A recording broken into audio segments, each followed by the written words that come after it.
Today we'll start the rotation motion of its whole question solution. So first of all MCQ.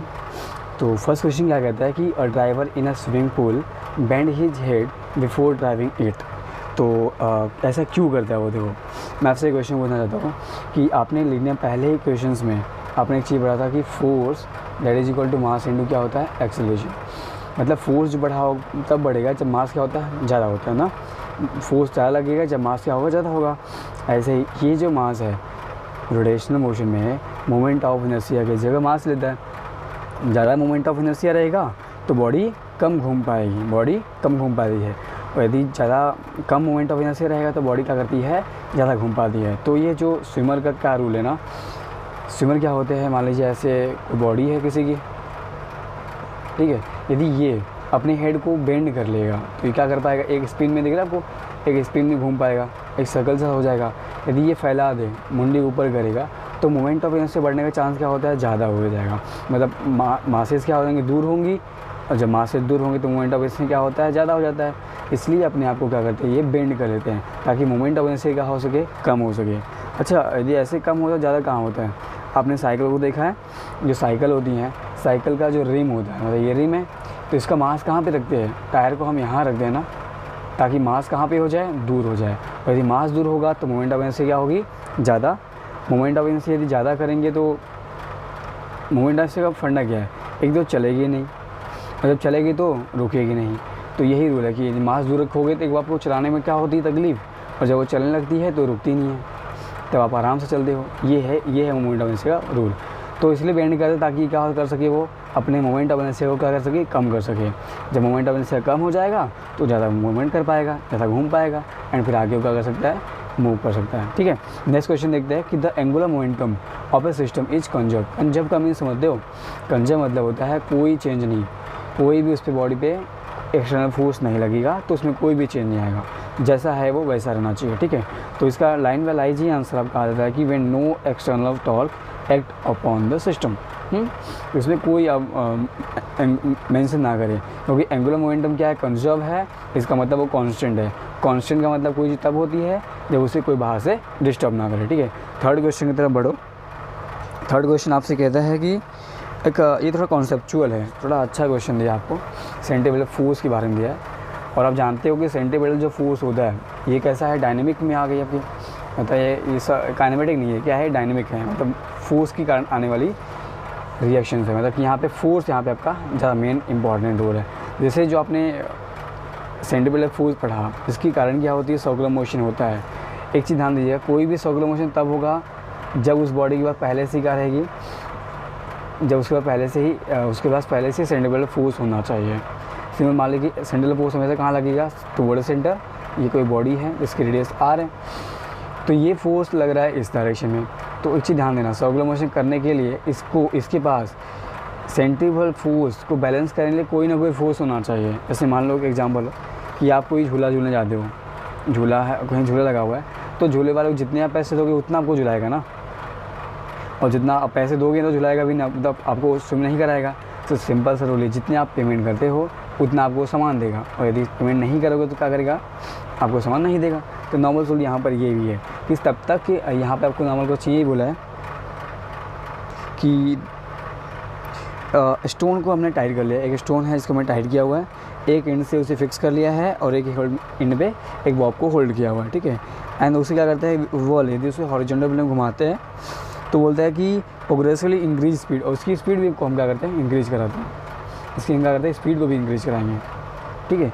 और यदि इसकी speed increase कराओगे तो बताइए it break at some speed because ये फिर टूट क्यों जाएगा, मतलब ये रस्सी टूट क्यों जाती है स्पीड बढ़ाने पर.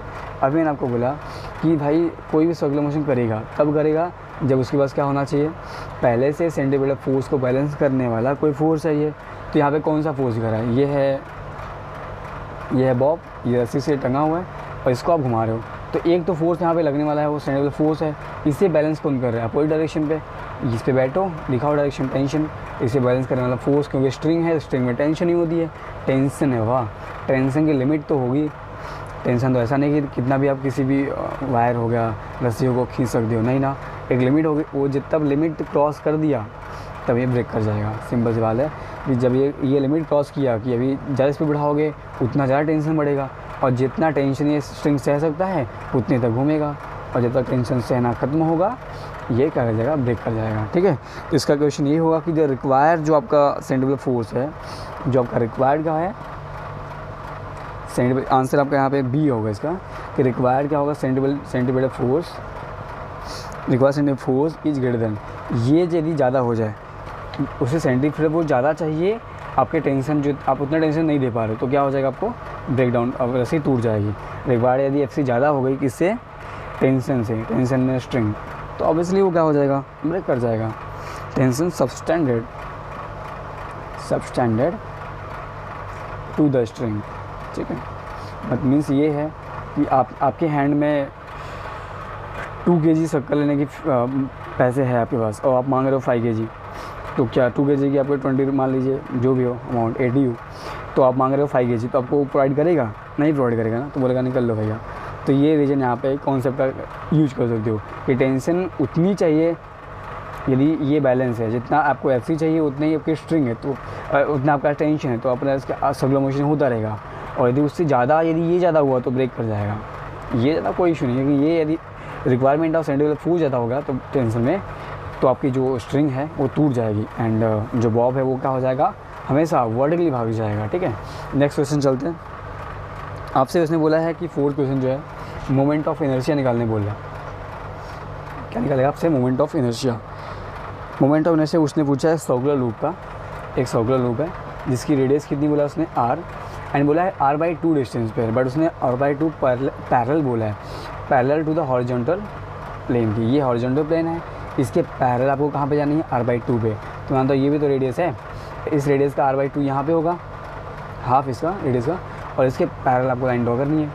यदि ये इसके पैरेलल है तो बोला है इस पर यदि मैं इसे मूवमेंट कराऊँ तो इसका मोमेंट ऑफ इनर्शिया कितना होगा। तो मैं जानता हूँ कि ये पैरेलल आपस में 2 एक्सिस जब होती हैं तो मुझे लगानी पड़ती है पैरेलल एक्सिस थ्योरम। कौन सी एक्सिस, पैरेलल एक्सिस थ्योरम। क्या कहता है पैरेलल थ्योरम, पैरेलल थ्योरम बोलता है कि उसका मोमेंट ऑफ इनर्शिया ये होगा जो उसके सेंटर पे कोई एक्सिस होगी उसकी मोमेंट ऑफ इनर्शिया सेंटर पे, प्लस उसका मास और सेंटर से डिस्टेंस दूसरे वाली एक्सिस की का स्क्वायर करिए, ये होता है आपका moment of inertia of any axis about the parallel axis theorem. ठीक है, तो ज़रा इसे समझो कि यदि ये सर्कुलर लूप है, क्या है, सर्कुलर लूप है, और सर्कुलर लूप का डायमीटर के अलोंग, मतलब ऐसे पे डायगोनल के डायमीटर के अलोंग जो मोमेंट ऑफ इनर्शिया होती है, तो उसे आपको रडार टाइम होना चाहिए, वो क्या होती है, mr² बाई 2। यदि आप कमेंट करेंगे तो इसका हम कैसे ये आता है, इसका जो स्टैंडर्ड होते हैं ना mr/2 रिंग का एंड हॉलोस्फीयर का, सर्कल का, रॉड का, कैसे लेते हैं, एलिमेंट लेना आपको भी सिखाऊंगा। आप कमेंट करिए इस रिगार्डिंग यदि आपको रिक्वायरमेंट हो तो, ठीक है, नहीं तो फिर आप ऐसे सॉल्व करेंगे। ओके, तो चलो अप्लाई करते हैं। आप देखो IC में मुझे पता चला moment of inertia about the centre of axis, तो इस पर कितना होता है, ये mr/2 mr²/2। ओके, मास कितना है m, डिस्टेंस कितनी है इसकी, r/2 डिस्टेंस है, इसे हम डिस्टेंस कहते हैं। ठीक है, तो कितनी वो r/2 है, अब उसे r/2 को स्क्वायर करें, आपको दिखाई देगा कि ये mr²/2 है, प्लस m तो बाहर, r²/2 यहाँ पे r²/4 लिख रहा है, सेम नहीं है।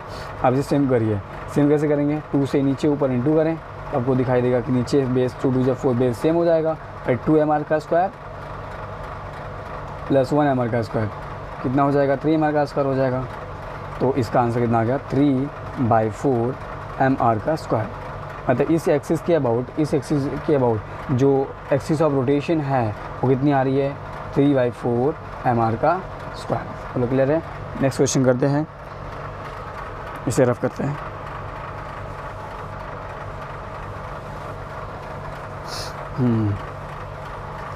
नेक्स्ट क्वेश्चन आपसे पूछा है कि कार है, इस क्वेश्चन को ऐसे समझिए। फिफ्थ क्वेश्चन आपसे बोल रहा है, मैं गिवन लिख रहा हूँ आपको, कि एक कार है, इसकी वेट जो है, उसका वेट है वो कितना है, 500 kg का कार है, 500 kg। ओके, एंड बोल रहा है कि ये take a round turn of radius 15 metre की उसकी रेडियस है। ओके, एंड वेलोसिटी आपको दे के रखा है उसने कितना, 36 किलोमीटर पर आवर। तब से बोला है सेंटीमीटर फोर्स, तो जानते हैं हम सेंटीमीटर फोर्स क्या होता है कि ये क्या होता है mv का स्क्वायर बाई आर। लेकिन एक चीज़ देखो, ये केजी में है, ये मीटर में है, ये किलोमीटर पर आवर है। वेलोसिटी को तो मीटर पर सेकंड में होना चाहिए ना, तो पहले आप इसे मीटर पर सेकंड में बनाएंगे फिर को सॉल्व करेंगे। तो चलो करते हैं। मास कितना है भाई 500 केजी, वो तो नॉर्मल है 500। ओके, वेलोसिटी कितनी है 36 स्क्वायर करना आपको ना, लेकिन ध्यान दो किलोमीटर है ना, इसे मीटर में कन्वर्ट करो तो 36 किलोमीटर पर आवर ऐसा लिखा हुआ है, तो किलोमीटर को मीटर में कन्वर्ट करने के लिए क्या करना पड़ता है, इंटू 1000 करना पड़ेगा। ओके, आवर को सेकंड में करने के लिए क्या करते हो, 60 इंटू 60 करते हो इसका स्क्वायर। तो 1 0 से 1 0, 1 0 से 1 0 कट गया, ये 6 6 जा 36, 6 6 जा 6 1 जा 6, बचाएगा 10 और 10 का स्क्वायर करो। डिवाइड में क्या है भाई, आर कितनी है 50 metre, 50 metre that is equal to 500 into 10 का स्क्वायर बचा है ना, पे 10 का स्क्वायर, 10 का स्क्वायर बाई 50 कितना हो जाएगा। तो 10 का स्क्वायर मतलब 100, तो ये 5 से 5 काट दो, ये 5 से 5 काट दो, यहाँ पे कितना बचा 10, 10 का स्क्वायर इंटू 10 कितना होगा 1000 ना, तो 1000 फोर्स पूछा है तो उसकी क्या होती है Newton, that is the answer. Next question की तरफ चलेंगे। अभी आपसे पूछ रहा है कि एक साइकिलिस्ट है, क्या है, एक साइकिलिस्ट है, साइकिल चलाता है वो एंड राइडिंग करता है बाइसिकल एट ए स्पीड। उसकी जो वेलोसिटी है, 6 क्वेश्चन आपका, जो वेलोसिटी है वो कितनी है 14√3 ओके मीटर पर सेकंड दिया है इसने, इसको किलोमीटर नहीं दिया है, मीटर पर सेकंड दिया है। टेक अ टर्न, एक राउंड ले रहा है, मतलब सेंटीमीटर फोर्स कर रहा है, सेंटीमीटर की सेंटर के अबाउट घूम रहा है सर्कुलर रोड पर। इसकी रेडियस उसने दी है आपको 20√3 मीटर दिया है आपको। विदाउट स्काइडिंग, मतलब वो स्किड नहीं करता है, मतलब कि फिसलता नहीं है। जी की वैल्यू आपको देके रखी है, दैट इज़ 9.8 मीटर पर सेकेंड का स्क्वायर। तो आपसे पूछा है थीटा, क्या पूछा आपसे, थीटा कितना एंगल उसको घूमना पड़ेगा। ओके, तो इसका आप जानते ही फॉर्मूला क्या होता है इसका, tan थीटा निकालना पड़ता है आपको। मान वो sine theta by cos theta करते हो, वो कितना v²/r/g आता है, v²/r/g ये। तो डायरेक्टली सॉल्व कर लिया, आंसर क्वेश्चन आ जाएगा। तो थीटा क्या हो जाता है, that is equal to tan inverse v, velocity कितनी दी है आपको 14√3 ना, तो 14 इंटू 14 लिख दूँ, √3 इंटू √3 क्या हो जाती है 3 हो जाती है, ठीक है। एंड r कितनी दी आपको 20√3 इंटू जी आपको 9.8 बताई है, ठीक है। अब देखिए इसको सॉल्व करते हैं, v² भी है तो कर लिया हमने, r/g होगा। ओके करो, ये 20 है, क्या 2 10 जा कट कर सकता हूँ, 2 7 जा कट, ठीक। अच्छा 2 5 जा एंड 2 7 जा, ये कट हो गए। ओके, अब से 7 7 जा कितना होता है 49 लिखूँ मैं, 49 लिख दिया। अच्छा 9 से इसे कट करो, 9 5 जा कितना होता है, 9 5 जा 45, तो आई थिंक ये अप्रॉक्सीमेट 8 जा रहा है ना, तो 9 5 जा है 49 तो कट जाना चाहिए। आप जानते 9 5 जा कितना होता है 45, तो मतलब कि 45 अप्रॉक्सीमेट मानूंगा कि 9.8 से ये 5 कट जाएगा, 9.58 जा 49 तक आना चाहिए, अप्रॉक्सीमेशन ले रहा हूँ। तो ये 5 से जैसे 5 लिया तो 5 से 5 कटता हुआ दिखेगा। नीचे बचा √3, ऊपर बचा 3, क्या इस 3 को मैं √3 इंटू √3 नहीं लिख सकता, लिख सकता हूँ। तो नीचे 3 से 3 कटा, बचा theta that is equal to tan inverse बचा अंडर √3। मेरे बच्चे एक चीज़ बताओ मुझे, √3 की वैल्यू, √3 कितना होता है, tan की कौन सी वैल्यू √3 होती है 60 वाली, इसलिए थीटा कितना है 60, this is the answer here. Okay, next question चलेंगे आपके पास।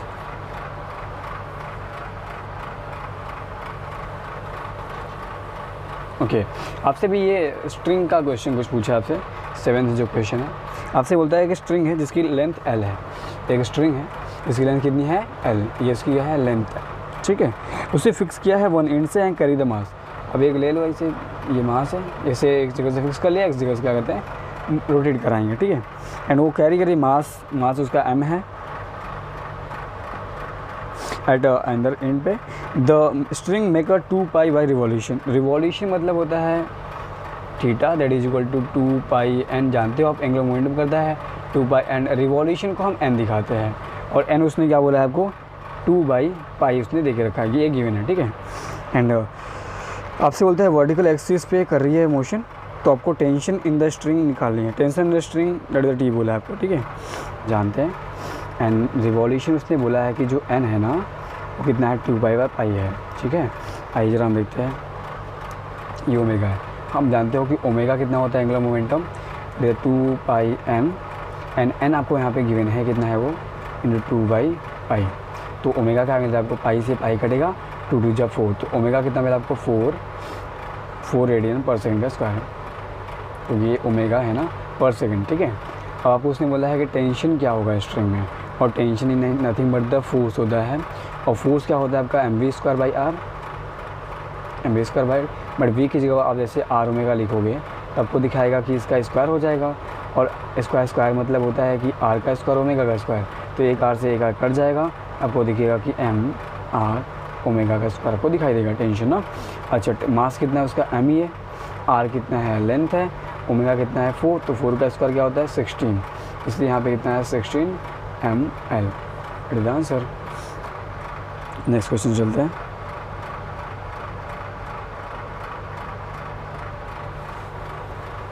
आपका फर्स्ट क्वेश्चन आएगा, 1 मार्क वाले क्वेश्चन आपको आएंगे।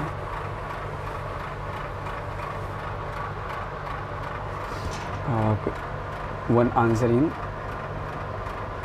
1 मार्क, आंसर इन 1 मार्क वाले आपके क्वेश्चन है।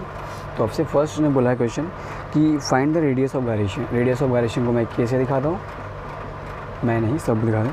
रेडियस ऑफ गायरेशन से यूनिफॉर्मली डिस्क है, क्या है यूनिफॉर्मली डिस्क जो कि पूरी भरी होती है, और उसे हम क्या करते हैं, उसका यदि मोमेंट ऑफ इनर्शिया निकालोगे तो क्या होती है mr²/2, ये उसका होता है। आपका आपसे उस पूछा है कि ये उसकी मोमेंट ऑफ इनर्शिया होती है perpendicular to the its plane, perpendicular वाला मतलब ये वाला एक्सिस आपको दिखाना है, पास इन द सेंटर से पास करें, ठीक है। तो मैं जानता हूँ इसका आंसर मैं कैसे लिखना है। बोला है कि moment of inertia of uniform disc about axis perpendicular to the plane and pass it through the centre, आप जानते हो कितनी होती है, that is equal to mr²/2। तो इसका आपको क्या निकालना है, इसका आपको हम रेडियस ऑफ गायरेशन निकालना है। हालांकि मैं जानता हूँ कि सिंस जो आपका आई होता है, आई मतलब कि मोमेंट ऑफ इनर्शिया, वो mr का स्क्वायर होता है, क्या होता है mr का स्क्वायर, पर मैं r को k से रिप्लेस कर दूँगा, r को k से रिप्लेस करूँगा।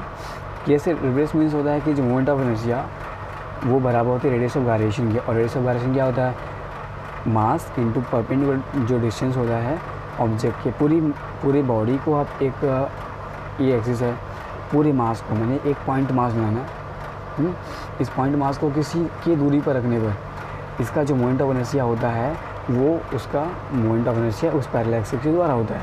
इसलिए मतलब कितनी दूर रख दूँ कि वही मोमेंट ऑफ इनर्शिया निकल के आए जो उसका इस एक्सिस के अबाउट होता है, इसी को हम रेडियस ऑफ गायरेशन कहते हैं। तो इसलिए कहा तो जो मोमेंट ऑफ इनर्शिया है वो रेडियस ऑफ गायरेशन के बराबर होता है। ये m है, ये इसका रेडियस है, तो m k का स्क्वायर। तो ये पुट कर देखो आप, i क्या है mr²/2 that is equal to mk का स्क्वायर, m से m कटा, बचा क्या यहाँ पे k स्क्वायर, तो k क्या हो जाएगा, k that is equal to r²/2 था ना, तो ये r तो बाहर आ गया बट √2 आ जाएगा, क्योंकि इधर आएगा ना √2 स्क्वायर में, तो r से r कटेगा, मतलब r बाहर आएगा तो r एंड √2 बच जाएगा। तो मोमेंट होने से कितने आ रही है k/2, ठीक है। अच्छा, नेक्स्ट क्वेश्चन आपसे पूछा है कि जो एंगल ऑफ बैंकिंग है depend on the mass of the vehicle. तो एंगुलर मोमेंट आप बताओ क्या वो मास पे डिपेंड करती है, नहीं, क्योंकि वो डिपेंड करती है एंगल्स पे। किस पे डिपेंड करती है, एंगल। तो जो एंगल मोमेंटम है, मतलब ये प्लेन आना चाहिए, लेकिन ऐसे नहीं होगी ना, ऐसी रोड होगी आपकी। तो आप क्या कर पाते हो, मूव करना हो आपको, बॉडी को मूव करनी हो, किसी बॉडी को, तो ऐसे मूव कर दो। तो सेंटर की तरफ क्या होता है, सुबह ज़्यादा फ्रिक्शन लग पाए इसलिए हम क्या करते हैं, बेंड कर देते हैं सड़क को, तो उसी को बोलते हैं बैंकिंग ऑफ रोड। तो यहाँ पे मास पे कोई डिपेंडेंट नहीं आती, किस पे डिपेंड होता है ये यहाँ पे आपके वेलोसिटी फ्रिक्शन पे डिपेंड करता है बच्चे।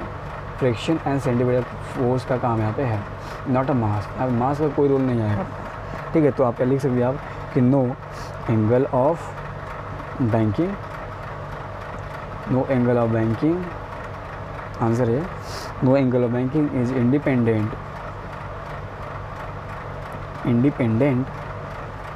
of mass of the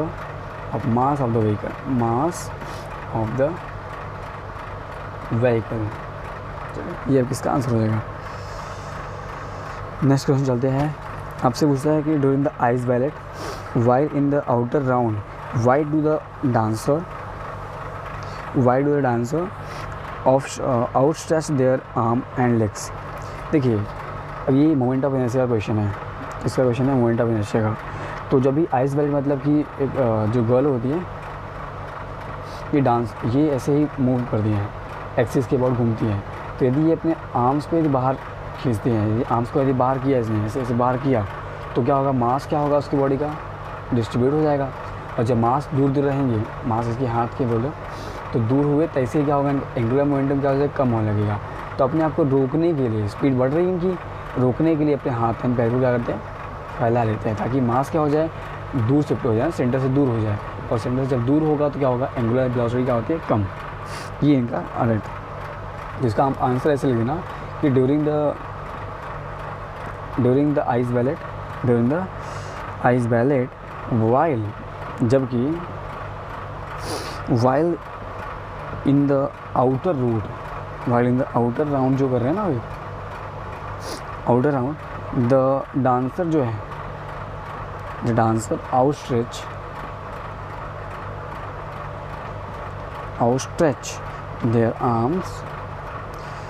their arms and leg to reduce their angular speed, अपनी स्पीड को कम करने के लिए करते हैं। their angular speed that is answer, अपने स्पीड को कम करने के लिए इसका यूज करते हैं। ठीक है, तो नेक्स्ट क्वेश्चन देखते हैं। थर्ड आपसे बोला है कि principle of conservation of angular momentum. अब कंजर्वेशन क्या होती है एंगुलर मोमेंटम का, उसके रिगार्डिंग आपको बात करनी है। तो हम जानते हैं एंगुलर मोमेंटम क्या होता है। एंगुलर मोमेंटम का कंजर्वेशन, तो एंगुलर मोमेंटम क्या बोलता है कि यदि कोई भी बॉडी है, यदि वो कंजर्व है तो मतलब क्या होना चाहिए कि इसका एक्सटर्नल अनबैलेंस्ड टॉर्क है, मतलब उस पर कोई बाहरी फोर्स लग रहा नहीं है, जो भी एक्सटर्नल फोर्सेस है वो क्या उस पर जीरो लगते हैं, क्या लगते हैं, जीरो। तो आपसे बोला कि principle of conservation of angular momentum, तो नॉर्मल से लिखना कि एंगुलर मोमेंटम ऐसे लिखना, इसे एंगुलर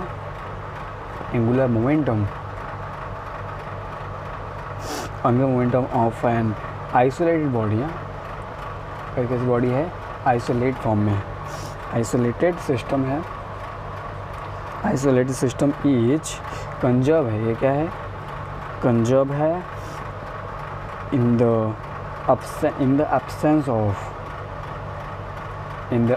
of unbalanced torque होना चाहिए एंड एक्सटर्नल, ये absence होना चाहिए क्या, एक्सटर्नल फोर्स कोई नहीं होना चाहिए, एक्सटर्नल टॉर्क,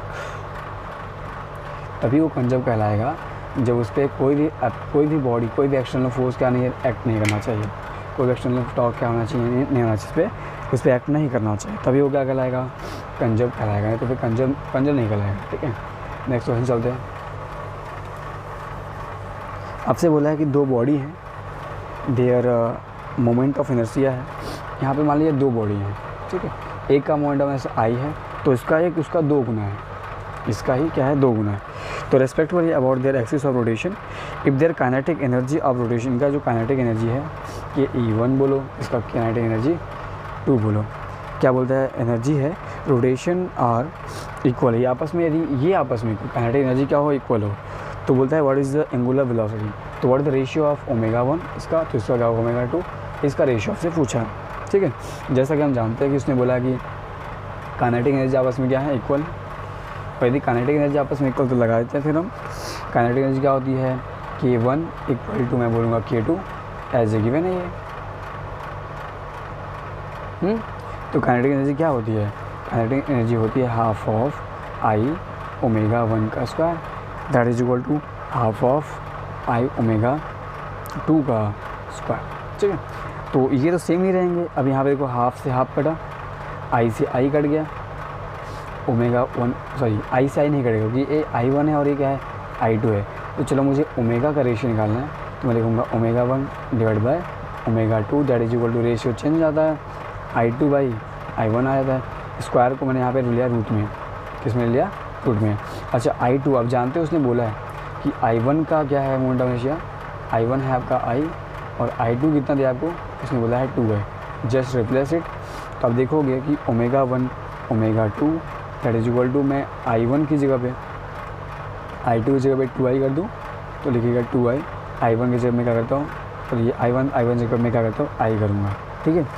जैसे आप इसे लिखोगे तो आपको दिखाई देगा ω1 ω2, आपको दिखेगा कि ये जो 2 है ये रूट में रहेगा और 1 का रूट स्क्वायर क्या होता है, 1 होता है। तो आपको दिखाएगा ये √2 है और अपॉन में क्या आ जाएगा, ये देखो सेम है ना, I और I कट जाएंगे, इसका 1 था तो ये 1 आ जाएगा, ठीक।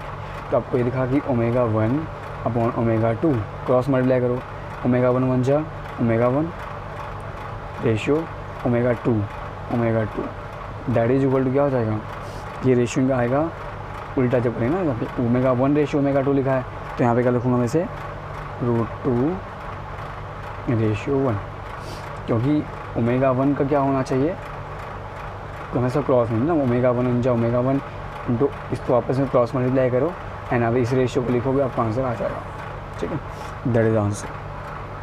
नेक्स्ट क्वेश्चन चलते हैं। एक 2 क्वेश्चन है आपके 6th एंड 7th, और 6 क्वेश्चन आपसे नॉर्मली पूछा है, बहुत सिंपल क्वेश्चन दिया आपसे कि एक हॉलो स्फीयर है, एक हॉलो स्फीयर है खाली अंदर से, ठीक है।